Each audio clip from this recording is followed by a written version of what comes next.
お前は一番下っ端なんだからどけよ。部長は俺を蹴り飛ばし、笑って暴言を吐く。立場のある人が暴力を振るうだなんて信じられない。俺は痛みに耐えながらも黙って席を譲った。今はそうやって笑っていればいい。この後自分のしたことを後悔するだろうからな。俺の名前は茂。妻と二人で山奥の自然豊かな地に住んでいる。ここは生まれ故郷であり、俺が59年間生きてきた土地だ。一生この土地で働いていくのだと思っていたのだが、会社からの人事異動で本社勤務の辞令が出た。今はただの支店の社員ではなく、支店長という立場なので、異動もやむを得ない。ただ、寂しい気持ちは大きかった。この辺りの家は、ほとんど俺がリフォームしたようなもんだからな。現場から離れるのは寂しいよ。妻の久美子に、ぽつりと本音を吐く。これからは後進の方の育成が仕事じゃない。まだ頑張らないと。久美子はいつもこんな風に励ましてくれる。俺は中学卒業と同時に近所のリフォーム会社に就職。学校の勉強が好きではなかったので、すぐにでも働きたかった。就職したばかりの頃は何もわからず、がむしゃらにやってきたが、10年もするとそれなりに一人前になった。専門知識を増やすために、電気工事士や施工技能士の資格も取ったからか、現場がわかる営業さんと呼ばれるように、資格取得の勉強は学校の勉強なんかよりもはるかに楽しい。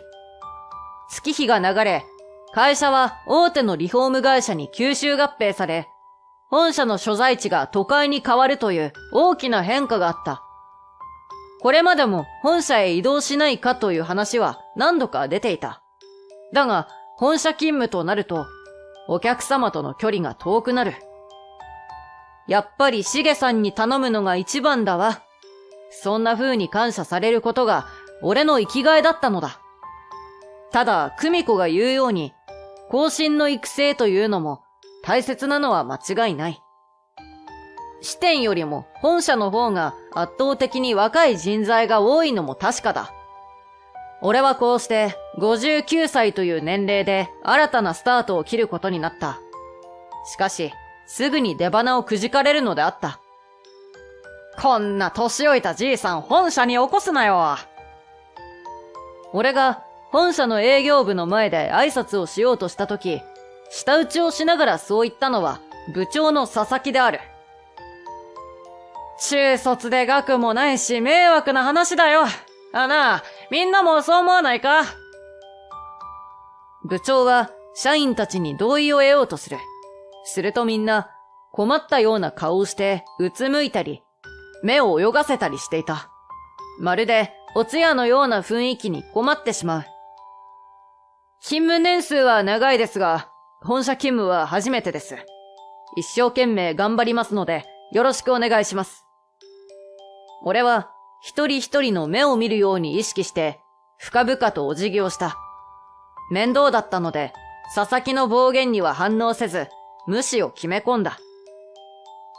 惨めな思いをしたくなければさっさと退職するか、山奥にでも帰るんだな。佐々木は鼻で笑うと、さっさと仕事に戻れと部下たちに指示をした。俺が何をすればよいかと困惑していると、山口と名乗った若手の女性社員が社内を案内してくれるという。山口は歩きながらため息をついた。普段から部長は横柄ですが、今日は特別機嫌が悪いみたいで、経理課の社員と不倫しているらしいんですけど、喧嘩でもしたんじゃないかってみんなで噂していたんです。俺は佐々木の個人的な事情を知り、ほーっと声が出てしまった。部長は随分と部下からの評判が悪いようで、不倫だけでなく、ひどいパワハラや横領しているという噂もあるらしい。噂がすべて本当なら、ダメ社員の模範生のような人だ。だが、たかが噂だからと役員たちは気にも留めていないという。彼が上層部からの評判が高いのは、経歴が関係しているのかもしれないと思った。佐々木は誰もが知る一流大学を卒業しているし、前職はうちよりも大きなリフォーム会社に勤め、営業成績はトップクラスだったようだ。学歴と職歴にプライドがあるからこそ、俺みたいな年寄りが気に食わないのだろう。定年前にお情けで本社に回されたように見えたのかもしれない。自分は仕事ができるからって、すごく態度がでかくて、上層部からは気に入られてますが、部下からの評価は最低ですね。彼女は悲しそうな、諦めたような口調で言った。若手社員にこんな顔させるなんて、佐々木が憎たらしく思えてくる。その後、社内を丁寧に案内してくれた山口に質問をした。どうしてこんな年寄りによくしてくれるんですか？年が離れていてやりにくいでしょう。そう聞くと一瞬きょとんとした顔をして、新しく来た仲間に仕事を教えるのは当然ですよ。年齢なんか関係ありません。まあ、あとは個人的な感情ですが、うちのおじいちゃんと同じ名前なので親しみを感じるんです。と笑顔で言った。おじいちゃんかと複雑な気持ちにはなったものの、彼女のまっすぐさが眩しく、俺も頑張ろうと思えたものだ。お茶出しから掃除まで自分のできることをやったり、営業電話がうまくいかないと落ち込む社員にはアドバイスをしたりした。すると、アドバイスをもっと聞きたいと、俺のデスクには社員が集まるように。素直な社員たちは俺の言葉をしっかり吸収し、営業に活かそうとしていた。いい職場だなと思いながらも、一つ問題点があった。それは、佐々木の態度がひどすぎるというものだ。ノルマも達成できない社員は消えろと言われて半泣きになっている社員もいる。パワハラを訴えたら明るみになりそうなほどひどいものだが、佐々木から目をつけられるのが怖くて告発できないのかもしれない。暴言の矛先は俺にも飛んできていた。おい、田舎っぺ！お前もさっさと消えろよ！佐々木は俺を田舎っぺと呼ぶようになった。都会には綺麗な女ばっかで田舎者の妻を持つお前には刺激が強すぎるだろう。と、ニヤニヤして言い出したのだ。久美子のことを馬鹿にされてカチンときた。田舎者ですけどね。優しくていい女ですよ。部長の奥さんはどうですか？不満があるから不倫なんてなさるのでしょうか？俺の言葉に佐々木だけでなく、他の社員たちも凍りついた。怒りで真っ赤になった佐々木が怒鳴り声を上げる。不倫だと！なんて失礼なことを言うやつだ！ああ、すみません。来たばかりで事情がよくわからなくて。それで、奥さんに不満があって不倫しているのですか？俺はすっとぼけた表情で同じ言葉を繰り返す。営業の社員たちは顔を下にして笑いをこらえていた。くそ！部長は逃げるようにして会社から出て行ってしまったのだ。営業部の社員はいい気味だと笑っていた。俺に近づくとまた何か言われると思ったのか、それから数日間、佐々木は近寄ってこなかった。本社に来てからそろそろ1週間経つ。ある日、週末に俺の歓迎会を開くという知らせが入った。企画してくれたことが嬉しくて、久美子に自慢したものだ。そして歓迎会当日、佐々木は遅れてくるようなので、俺はみんなと談笑していた。30分ほど遅れてきた佐々木は、俺の座っている場所を見るなり、そこは上座だろう。お前は一番下っ端なんだから、どけよ。と言って、俺の腕を蹴り飛ばしたのだ。すると、山口が、歓迎会の主役ですよ。暴力を振るうなんて信じられません。と抗議してくれた。佐々木はゴミを見るような目で俺を見て、歓迎会？どうせあと数年で定年退職だろ。ついでに送別会をやってやるよ。ほら、中卒の田舎っぺは、末席に座れ。お前は注文係だ。と、笑って言ったのだ。俺は腕にズキズキとした痛みを感じながらも、黙って末席へと歩き出した。せっかく開いてくれた歓迎会を台無しにしたくなかったのだ。それに、この後みんなに大事な報告がある。その時、店のドアが開いた。メガネをかけた女性は、俺たちの席へ歩いてくると、不思議そうな顔をする。あれ？座る席、間違えてますよ。上座と下座、逆じゃないですか？そう言ったので、社員たちは俺と佐々木の席を交互に見た。君は誰だね？しかも席を間違えているって、どういうことだ？佐々木が不満そうな声で言う。私は、常務取締役の秘書です。今日は歓迎会があるので、みんなに挨拶をしたいから顔を出してくれないかと言われてきました。常務取締役という言葉に、みんなの頭にハテナが浮かぶ。俺は今が話し出すタイミングだろうと思い、言葉を発する。これまで黙っていてすみません。実は、私は常務取締役として本社に来たものなんです。俺の告白にみんなが驚きの声を上げた。支店から本社への移動は役員になるためだったのだ。支店での営業成績と働きぶりを評価されて、本社に来て後進の育成をしてくれと言われていた。しかも役職は常務取締役だ。営業部長か何かだと思っていたので、人事内容を聞いて驚いた。聞けば、俺の手腕を社長が買っていてくれて、ぜひ右腕となってほしいと言ってくれたのだとか。俺が長年いた支店は山奥にもかかわらず、リフォームの契約締結率が高かった。それはリフォームを受けた住民がさらに近所の誰かを紹介してくれたからである。住民同士のつながりが強いのは田舎のいいところだ。うちの会社ではリフォーム後にアンケートを書いてもらっているのだが、支店長は仕事が丁寧で信頼できると書いてくれた人が多かった。社長は現場に足を運べない分、顧客の声が聞けるアンケートを大切にしているのだろう。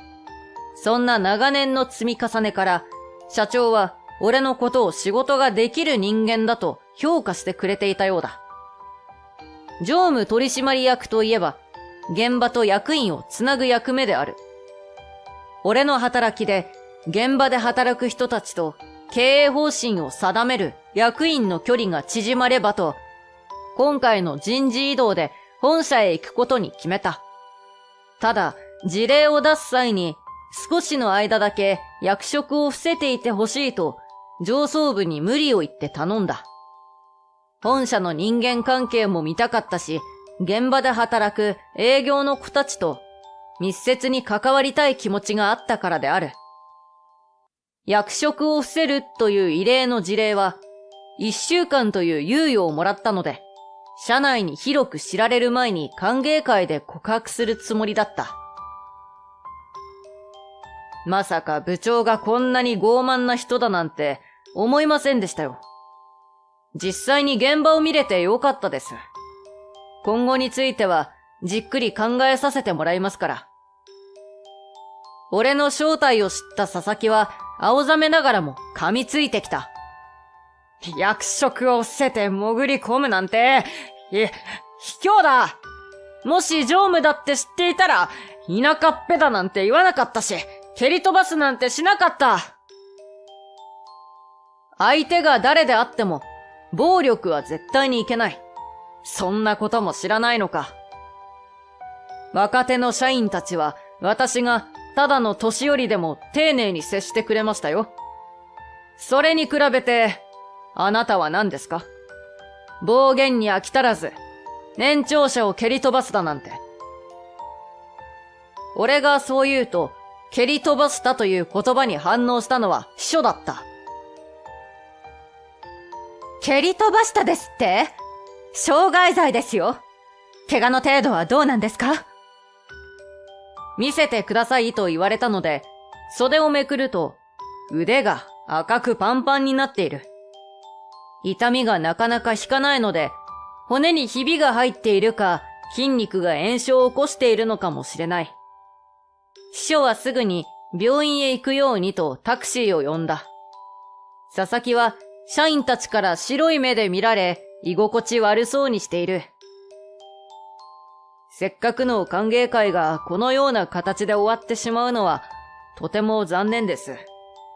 週明けから役員としての仕事が始まってしまうので、皆さんと過ごすのは今日で最後でした。これからも相談事があれば気軽に話しかけてくださいね。俺は社員に向けてそう言うと、今度は佐々木を睨みつけ、覚悟していてください。私はこれからあなたにまつわる噂を事実かどうか調査しますから。こんな上司だと部下たちがのびのびと働くことはできませんのでね。と言ってタクシーに乗り込んだ。振り返ると、佐々木はペタリと座り込み、呆然としている姿が見えた。病院へ行くと、思っていたよりも怪我の度合いが悪かったようで、結果として久美子を心配させてしまった。腕がなかなか上がらず、介護してもらう形になってしまう。申し訳ない気持ちでいっぱいになったが、あなたの介護がもう始まるなんて、早いわね。